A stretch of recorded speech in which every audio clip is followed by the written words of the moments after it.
pleasure to see you both and talk about this film. First of all, thank you for inviting us to NASA. The invitation is well appreciated. Thanks very much.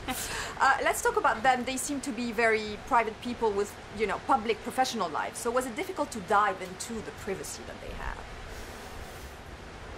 It was difficult to find things out, you know, which is a testament to them. I'm not sure how you're the focus of that level of interest, and that you're still able to sort of you know, keep so much private and just keep the focus on the mission. You know, it's an accomplishment in and of itself, and I know that I wouldn't have been able to do it had we not had the help of their sons, and you know, Neil's sister was very helpful, and Janet, and friends, family, colleagues, just had a lot of help. Are the wives of astronauts still that close? Are there clubs, Facebook groups? Oh, I don't know. Good question. I'm going to find out. I'll see if I can join one. That's true. Actors that play them. Yeah, exactly. It might be just me and Olivia, but you know. Well, you got a club there. Yeah, exactly. Yeah. Everybody keeps talking about astronaut boot camp. What happens in an astronaut boot camp? You get shaken and stirred and no lunch? What happens? Yeah, they shake you around a lot. It's a lot of that. No, it was incredible. So we got to come here. We got to see. It was a bit of a balance between what they're working on now.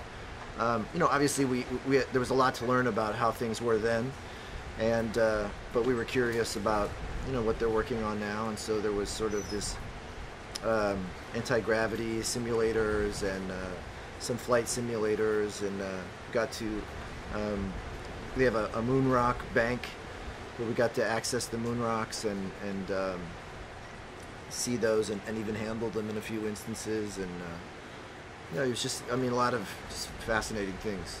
Yeah, it's quite fascinating, and that footage of the moon is fascinating in itself. When do you remember seeing it for the first time? I've grown up knowing about it. It's probably the most viral footage ever.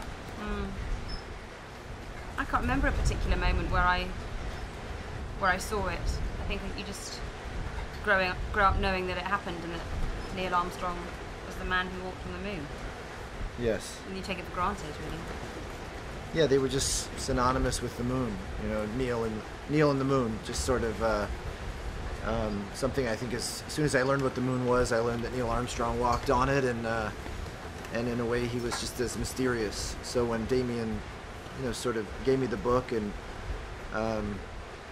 I just was blown away by how little I knew and just how extraordinary the story really is.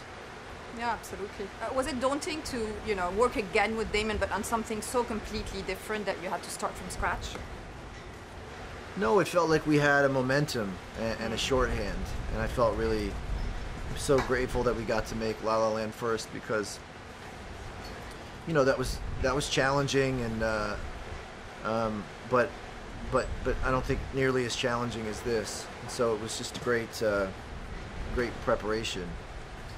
And what did you love most about Janet? I mean, she was quite extraordinary, I think. There's so many things that I loved about her. I think they both had a really good sense of humour. I think, you know, their life wasn't full of laughs at certain points, but I think that Janet especially, she loved company, and she loved having people round and sharing her home, and she was a very good friend, I think, to people. All of our friends said that she really would go the extra mile for people, and that's a lovely quality. He would go the extra mile for the moon, Neil Armstrong. That was good. Were there a lot of moon jokes on set? There were.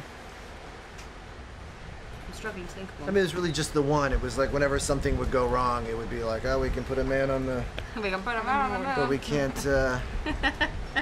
so we can dealt get with that those. scene done. Never got old. Never got old. Thank you.